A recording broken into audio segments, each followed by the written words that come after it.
Hey, so good morning, good afternoon, good evening. This is Alan Burgos from the hashtag Walk with Land channel. Welcome and welcome back to our channel. Let us just honor our subscribers first before we discuss our political contents today. No, we are now 6,457 subscribers. And friends, if you are not yet subscribed to our channel, please do it so now so that we can be able to maintain and sustain this channel. Thank you so much. Okay guys, ano tayo ha? Ito no, napakainit na balita ito no. Balita po natin today ay Joey and Saldi naglapasan ng baho. Yan. Okay. Ano po tayo no? Sige, ano po muna? Introduce muna po natin ang two characters natin sa ating discussion today para alam naman po natin kung sino po itong mga ito. Okay? Si ano po, unahin muna po natin si Saldico. Yan, sige. Si Saldico po ay representative po ng party list, no? Sa House of Representatives. Ayan po ay yung Ako Bicol. No? Party list po yan ha. Hindi po yan isang regular na distrito, kumbaga.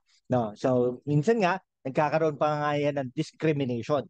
Pero si Saldico po ay um, na-appoint po or na-elect po ng House of Representatives bilang Committee on Appropriations, no? Appropriations Committee ng House of Representatives. Dito po talaga nagmumula or dinidiscuss ang kaperahan ng bayan, okay? Including the budget, kung nasaan ba ang mga budget, etc., no? Ganun po 'yan, no? Okay, last ano naman po kay Duterte, ang ano po diyan ay si Yap naman, no? Isa rin pong party list representative at that time. Pero ngayon po ay isa na siyang regular district representative sa Ifugao o kaya diyan sa Benguet, something like that. Okay? Ganyan po 'yan, no? So ano po 'to, no? So nagmamay-ari din po ng iba't ibang korporasyon na nag-aano 'yan sa mga iba't ibang mga ano, no? Iba't ibang mga government agencies, kumbaga, no? Ayan, ayan po si Saldico, okay? Now, ito naman po si Joel Villanueva, okay? Ano po 'yan, no? Senador po 'yan ng bayan, no? Dati pong TESDA chairperson 'yan. Okay? Kaya nga po ang ano niya, TESDA man noong 2016. Okay? Noong 2016 po, na-elect po 'yan na senador. Pero bago po 'yan na-elect na senador, okay, naging ano po 'yan, party list representative, no? Yung ano po yung parang crime eh. Ano yung party list po ng ano ng Villanueva, no? Eddie Villanueva, mga Villanueva po ang mahawak diyan sa party list na 'yan. Okay? So ano rin po 'yan, no? Parang naging ano 'yan,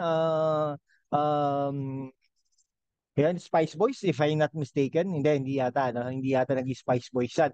Pero ano po yan, no? Talagang aktibo naman po yan. Parang kagrupo niya yan sila, ano eh. Sila, sila Angara, Sani Angara. Kasi naging congressman din po yan si Angara. Yan, si ano po, si Hontiveros, parang kabatchmates niya yung mga yan eh. Okay, sa Kongreso, House of Representatives. And then noong 2016 ay na-elect po yan bilang senador ng bayan. Okay? And then on to 2022, ganun din po, na-elect din po yan na bilang senador ng bayan. Okay? Now, ang alam ko, hindi niya sinuportahan, no, si Bongbong Marcos. Okay? Pero, tingnan niyo po, naging majority floor leader, no?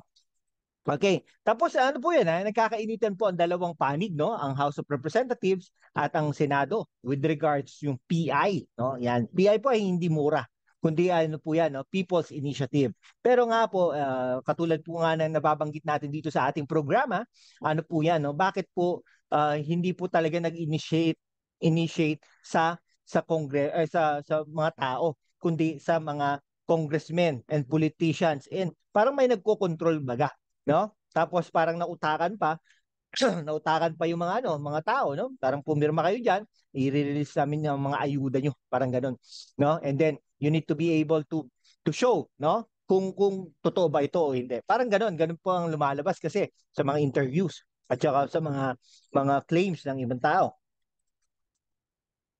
Alright. Pagkatapos po noon, nagkakainitan po sila, no? Tapos bigla pong parang nagkaroon ng privilege speech, no? One of the privilege speech or interview si Joel Villanueva with regards to this, no? So ang sabi niya, bakit daw gano'n, no? Uh, ayun, no? Parang minamaliit niya yung party list representative, ilang milyon lang yung Batanes, ilang libo lang ang ang boto na nakukuha nila. Okay? So it so happen na ano talaga, no? Hindi po talaga maganda, no? So parang insulto po sa mga House of Representatives, lalong-lalo na sa mga party list, parang minamaliit niya. Okay? Pero so parang na-insulto ngayon si Saldico ng ako Bicol Party List at saka yung ano natin, no? Yung House of Representatives. Okay, ano sabi niya, no? Sabi niya parang hindi naman siya nanggaling ang yabang ni Joel Villanueva. Okay, dapat nga at least hindi siya, no? Hindi siya dapat daw ano, parang uh, barred to run office pero na-appeal naman daw niya. Something like that, okay? So parang maraming mga pinaano, no? Parang nilabas ni Saldico ang mga baho ni Senator Villanueva. Okay? Tapos naman, siyempre, sumagot naman ngayon ito si Joel Villanueva sa kanyang privilege speech sa Senado. Anong sabi niya, no? Yung mga may mga corporations daw talaga si Saldico na involved sa Farmally, sa DepEd laptop scam, etc. No? So mga ganun, no? Yun yung ano niya, yun yung contention niya. Tapos pinabulaanan din niya na may kaso siya at na-dismiss na daw yun, matagal na. At maling-mali pa, parang Comic Sans daw ang font na ginamit.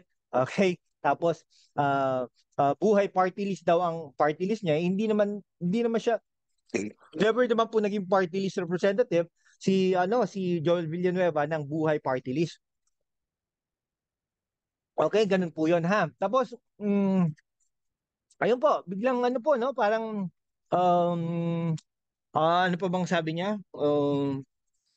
Ayun, yun po, sinabi niya ng gano'n, no? Si Saldico daw ano, bago daw ano, dapat daw, alam niya, maligo na muna. Okay, yan. So parang nilabas din po ni Joel Villanueva ang mga baho ni Saldico. At saka ang sabi pa naman niya, no? Sabi niya gano'n, ano daw, no?